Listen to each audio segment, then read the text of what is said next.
Hey everyone, welcome to Infinite Realms. Today I'm going to take a look at Skelegod. Thank you for watching. Don't forget like, subscribe, all that fun stuff. And it's a rainy, stormy day. You might hear a little bit of thunder while I'm talking, but you know, that's what happens when you do this stuff live. Skelegod, I told it on the YouTube Shorts. Got it for $5 whole, which is pretty impressive when you think about it. $5 whole.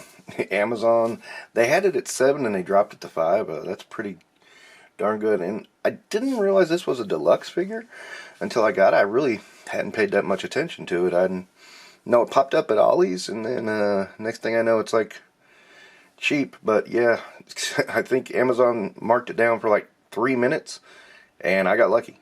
So I kind of, I wasn't a big fan of Revelation. But I gotta say that, when Skeletor got his godhood, I thought that was one of the cooler moments. Of course, that got ruined really fast, but oh well, that happens. But anyway, once again, since I don't do packaging, you got Skelegod on the side. You got the same painting on the back with the cross sail. Let me see who I have on this. I have Skeletor, I have Mossman. I actually have Battle Cat. I got Battle Cat for like 15 bucks. That was a weird one too. That Evil-Lyn, I've been looking at that and I'm thinking, maybe.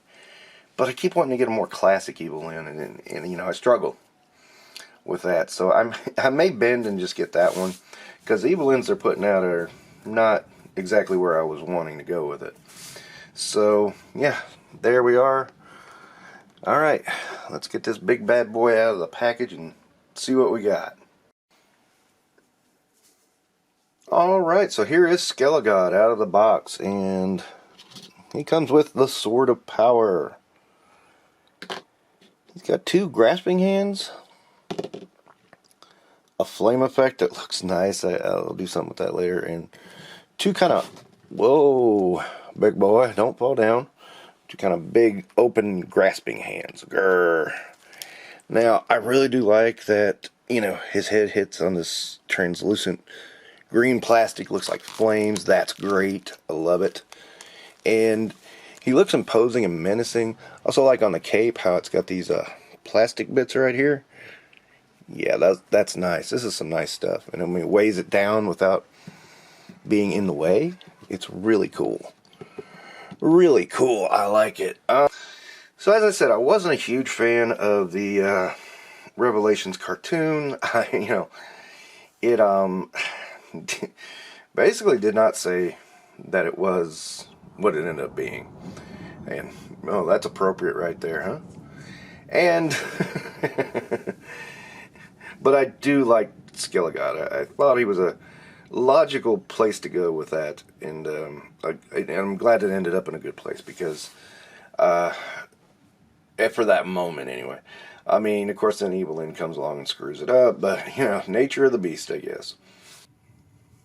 And I mean, I can see using this figure like for a stand-in for when Skeletor finally gets the Sword of Power and becomes, well, Skelegod.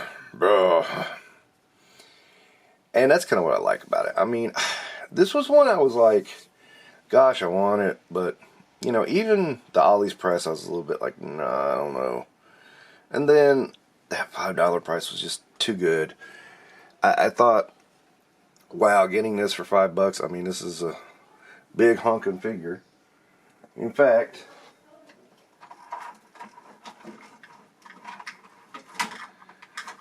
let me show you, because I was just doing this review a little while ago.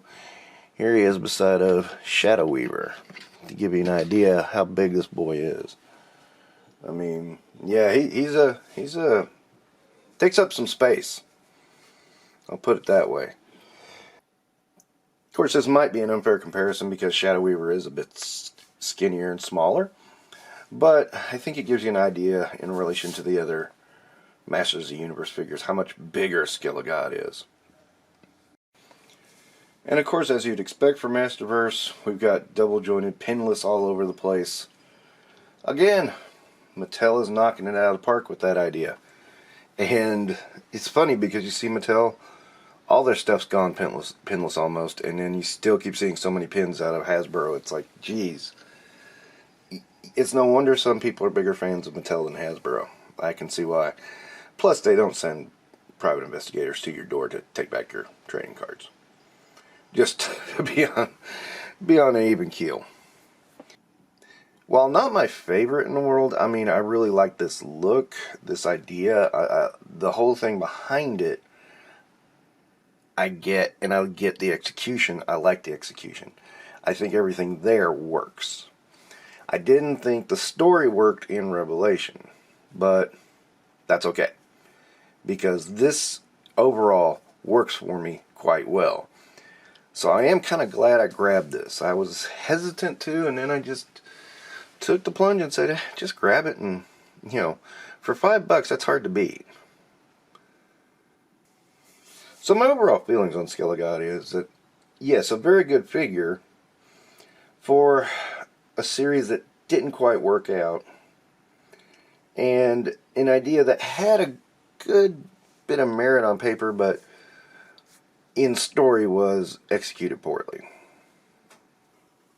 Now, my one knock on the figure would be, you know, while you can, there's some leeway here with the shoulder pads and the shoulders, you can't really get them to reach up straight.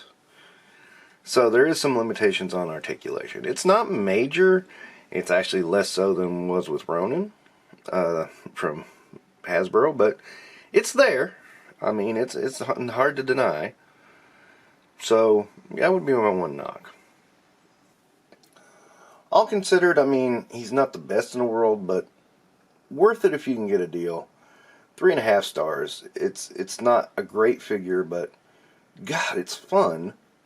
So you got to give it that.